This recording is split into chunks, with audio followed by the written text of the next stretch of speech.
This is Nick. This is Jack. It's Wednesday, Ceviche Wednesday, July 19th, and today's pod is the best one yet. It is a T-boy, isn't it, Jack? The summer is extremely hot. The stock market might as well be too, right? Oh, Yetis, the Dow has jumped for 7 straight days. 7 days of winning in the middle of the summer. Jack, the S&P 500 is about to jump in the pool. First story, what do we got? For our first story, the Women's World Cup kicks off tomorrow in New Zealand, and Team USA is going for 3 in a row. Here's how we see it, Yetis. The women's tournament is a growth stock. The men's tournament is a value stock. For our second story, AT&T stock just fell to its lowest level in 30 years. Because AT&T has a poison problem and an empire problem. And our third and final story is the winner of the summer 2023 travel apocalypse. Yes, who is it, Jack? The bus. The bus. Yetis, the bus is back, baby. And it's all thanks to Napoleon Bonaparte. But Yetis, before we hit that wonderful mix of stories. A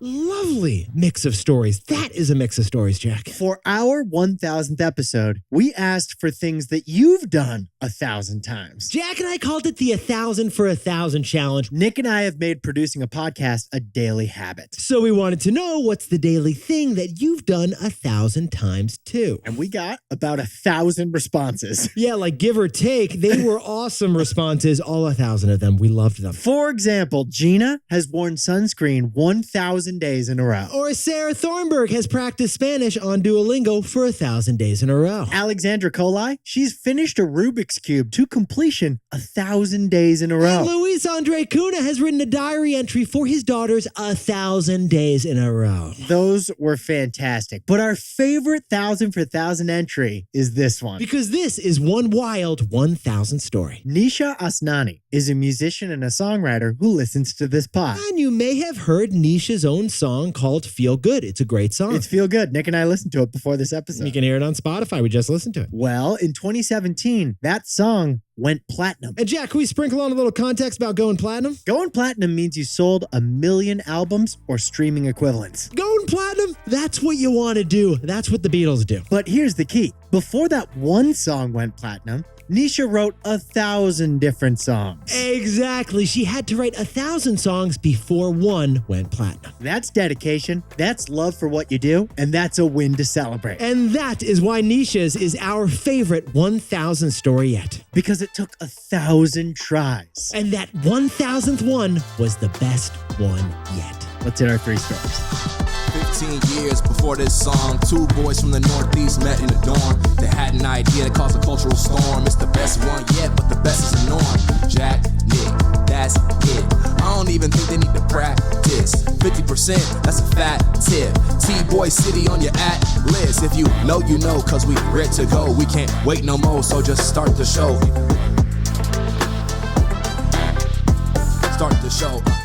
For our first story, the Women's World Cup kicks off tomorrow in New Zealand and it ends in Australia. The way we see it, the Women's World Cup is a growth stock, and the Men's World Cup is a value stock. Jack, take us back to 2015. Who is on the podium, my friend? The women of Team USA won gold in 2015 in Canada. But then, Jack, what happened in 2019? Talk to me about that. They won gold again in 2019 in France. And guess what? The U.S. Women's World Cup team is the favorites to win their 3rd in a row this year, starting tomorrow. 3 World Cups in a row, something that's never happened on the men's side or the women's side. It'd actually be their 5th overall World Cup win, something only the Brazilian men have done. Muito obrigado. Tomorrow, on Thursday, the tournament kicks off in Auckland, New Zealand. Yes, at 3 a.m. Eastern, oh my God, Standard Time. Everything that happens in this tournament's happening 18 hours in the future. New Zealand actually is on time warp time zone. That's how this works. Speaking of New Zealand, the locals there typically watch like rugby or cricket or like hobbit throwing. Yes, those are the classic sports of the area. But they're excited to embrace soccer for the next month. Yeah, the last match, the final, is going to be held in Australia. New Zealand and Australia are actually co-hosting the event. They're co-hosting, like Nick and I co-host. Now, Yetis, here's what Jack and I wanted to talk to you about this story.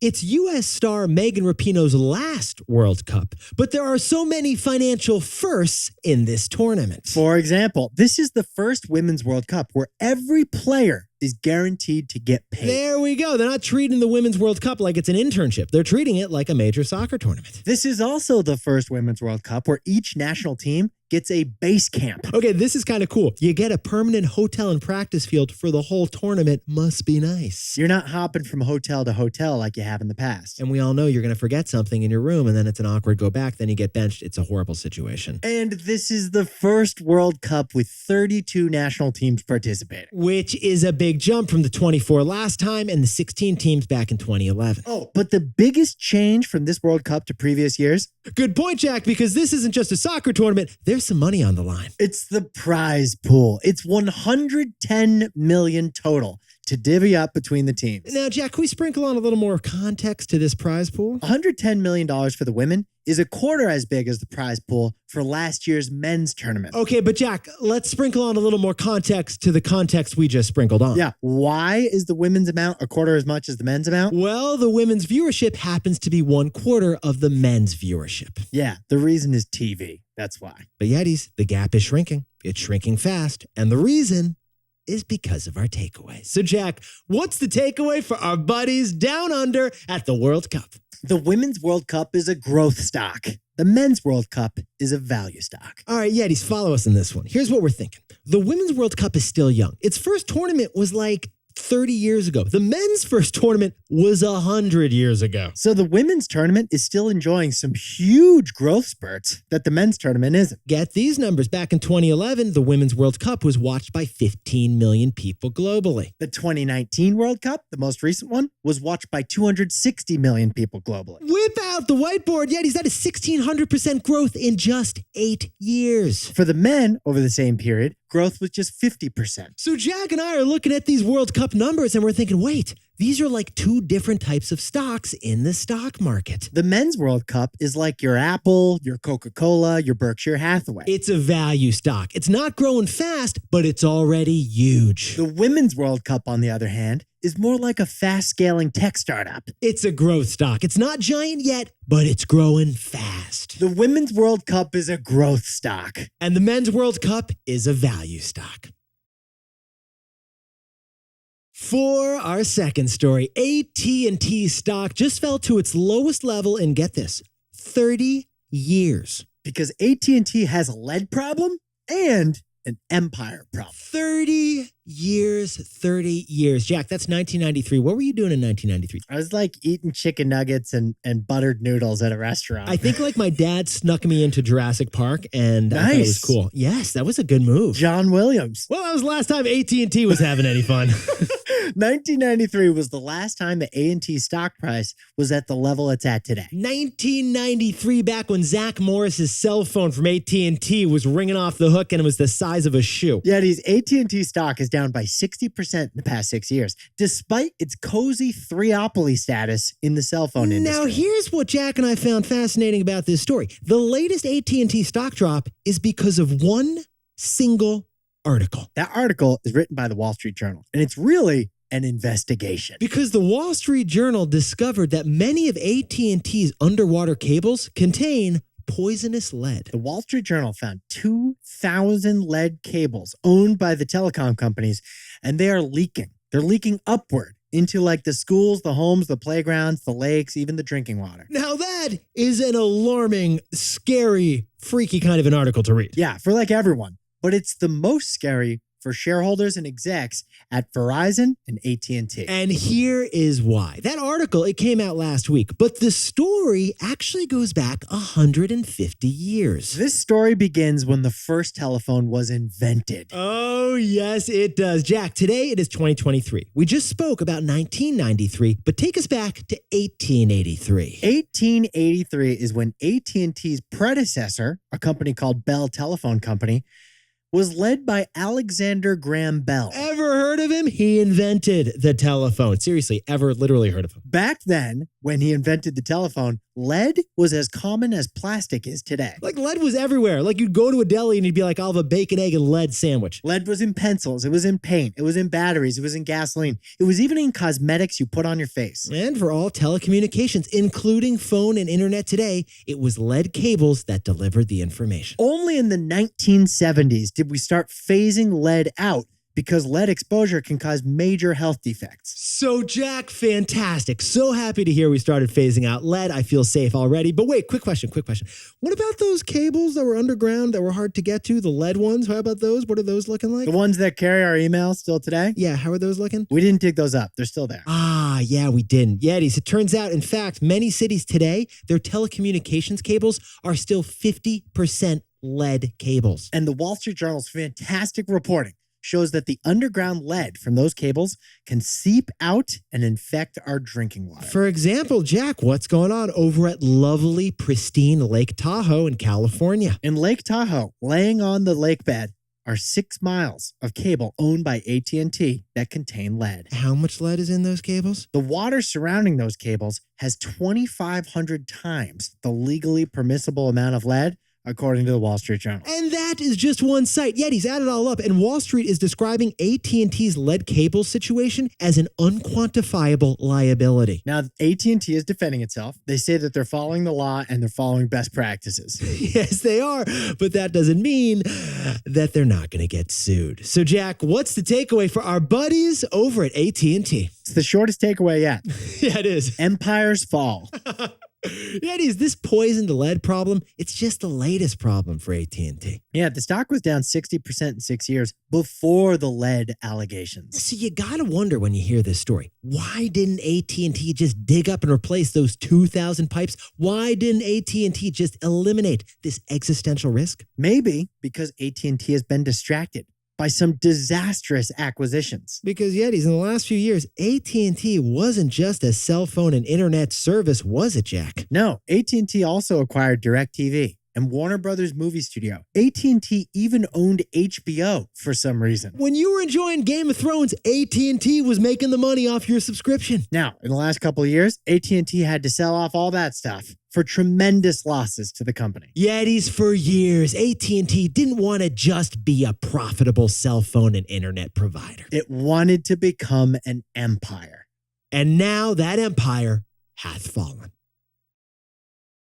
Now, a word from our sponsor, ExpressVPN. Yetis, when you get out of your car, you lock the door. You don't want Ferris Bueller taking it for a joyride. And when you leave your house, you lock the door. Your things are in there. You gotta keep them safe. But when you're hanging out online, why do we all just leave our stuff out there for anyone to see? That's what's happening when you log into an unencrypted Wi-Fi. The reality is your online activity and online data are not secure. And that's the point of ExpressVPN. It's like a car lock or a house lock for your online existence. Anytime Jack and I are away from home, we open the ExpressVPN app and we click on. That's it. We click on, and then we can continue scrolling and tapping in peace. ExpressVPN creates a secure encrypted tunnel between your device and the internet so that hackers can't steal your data. Secure your online data today at expressvpn.com/tboy and get 3 extra months free. That's expressvpn.com/tboy. expressvpn.com/tboy.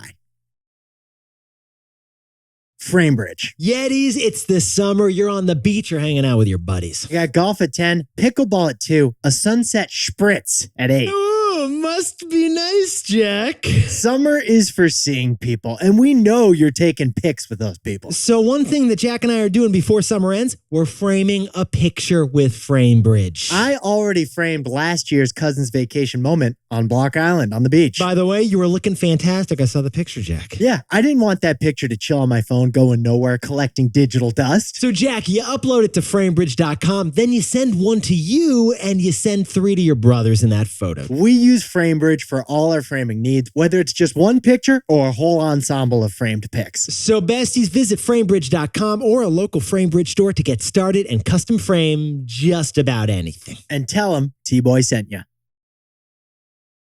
For our third and final story, one form of American travel is having the biggest comeback of all, and that travel is the bus. The bus. The bus is beating airplanes in America right now, thanks to a quote by Napoleon. The bus. But Yetis, here's the reality. The bus. We all have a bus nightmare story. Oh, like the time I got out of the Lincoln Tunnel. My apartment was literally on the other side of the window, but I couldn't get out of the bus and I had to wait 45 minutes until I got to Penn Station. You started in Chinatown, you're stuck in the Lincoln Tunnel, the thing breaks down on the Jersey Turnpike on you, Jack. There's no water. The bathroom barely works. There's no toilet paper in that little bathroom. Next thing you know, you got to take a $300 Uber with some stranger named Dennis who you met on the bus. Dennis gets your number, keeps texting you, even though you don't even want to know this guy anymore. You should contact the police, I think, about this Dennis guy. Well, you try contacting the bus company, knowing how. Anyway, Yetis, here's the deal. The bus, it is the no frills, no fun, no rush. The bus is the last resort, the cheapest option, the backup plan. But Nick,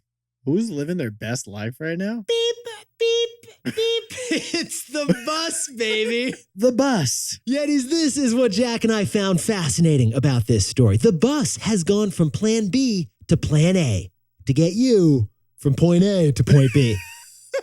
Yetis, get this. Friday before the 4th of July, it was actually the biggest day for flying in America ever. Yeah, airline passengers were up 15% from last year to an all-time high. But bus travel over the same 4th of July weekend? What kind of numbers, Jack? It was up 63%. And guess what mode of transportation had its best 4th of July in decades? Greyhound. Greyhound, the bus company. Greyhound passengers were up 70% over the 4th of July from the year before. And now, Yetis, to sprinkle on more context here, Greyhound Bus Company, the American bus company, is actually owned by a German bus company called Flix. And Flix is reporting record revenues right now. They expect their revenues to grow 20% this year to an all-time high. Now, Jack and I jumped in T-Boy style, and we noticed something else kind of funny. As bus demand rises, we're getting fancier buses, too. They're actually called coaches, Nick. Like the jet bus in New York City. Oh, sit down, stand up, and stay seated a while. These buses have memory foam seats, reliable Wi-Fi,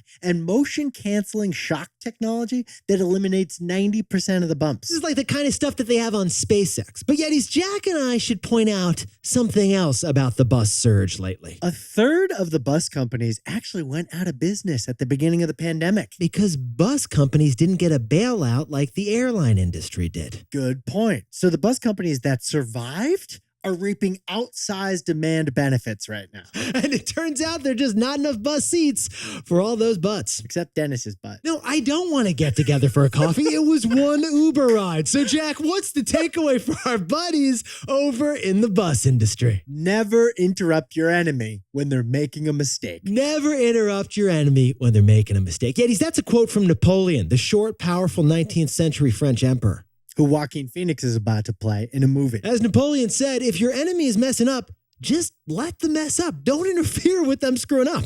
Don't intervene. And that's what the bus industry is doing right now. The bus industry is using Napoleon's military strategy, but using it on airlines. Yeah, because it's the summer of airline angst. Everyone has an airport horror story from the last 2 weeks. Over that same July 4th weekend we were talking about, 8% of flights in America were canceled. 30% of flights were delayed, but 100% of passengers were unhappy about it. Because the worse airlines perform, the better the bus looks. Buses are following Napoleon's advice right now. When the competition is making mistakes, don't interrupt them. Just let it happen. Let it keep happening.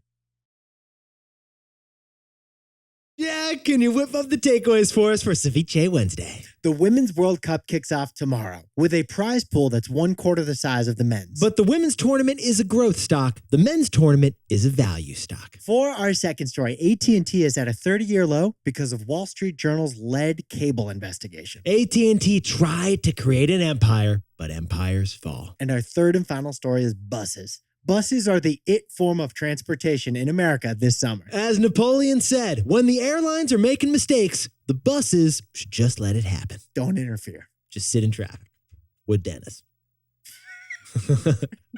Yetis, here's a couple other stories not in the pod, but we think you need to know today. First, President Trump received an order to appear before a federal grand jury. This time, it's related to the attacks on the Capitol on January 6th, and this would be his third indictment. And second, the big bank earnings season is just wrapping up, and frankly, the numbers looked fantastic. Morgan Stanley stock jumped 6% yesterday for its biggest day in 3 years. And finally, the fight over Taco Tuesday is officially over. Taco John's is abandoning their Taco Tuesday trademark. That means that anyone can use the term Taco Tuesday and not get sued. Really feel like we should copyright Ceviche Wednesday now. Now, time for the best fact yet. This one sent in by Al Rubio from lovely San Antonio, Texas. The Tour de France Oh, there we go, is a Jack. bike race that ends this weekend. It is a grueling 21-day bike race across France. Over the course of 3 weeks, bikers will burn 120,000 calories going up and down those hills. And any given day, the bikers are burning 6,000 calories a day. I believe that's 3 times the Surgeon General's recommended amount. Yeah, it is. And I still don't really understand when they eat, Jack. I actually heard that they consume gel, like throughout, almost through a straw, like through a camelback. I know you could put crepes in a straw, but I like what they're putting out, Jack. Yetis, before we go, one quick correction to yesterday's podcast. This one was alerted to us by Afonso Marquez and Tejas Tambe. We said that Lionel Messi had the most Instagram followers of any athlete on earth. It was a soccer player, but not that soccer player. Turns out Cristiano Ronaldo has more Instagram followers than Messi does. Yetis, you look fantastic today. And if you have a crazy combo or a paradoxical pairing, Jack and I still want to hear it. Hit us up at TBoyPod. We made a post on our Instagram account. You can comment right there. Jack likes watermelon and feta. I like ice cream and olive oil. And everyone enjoys lawn mowing to Mozart. It really does sound pleasant. It actually sounds really good. That's a good thing to do. Nick and I will see you tomorrow. If you know, you know.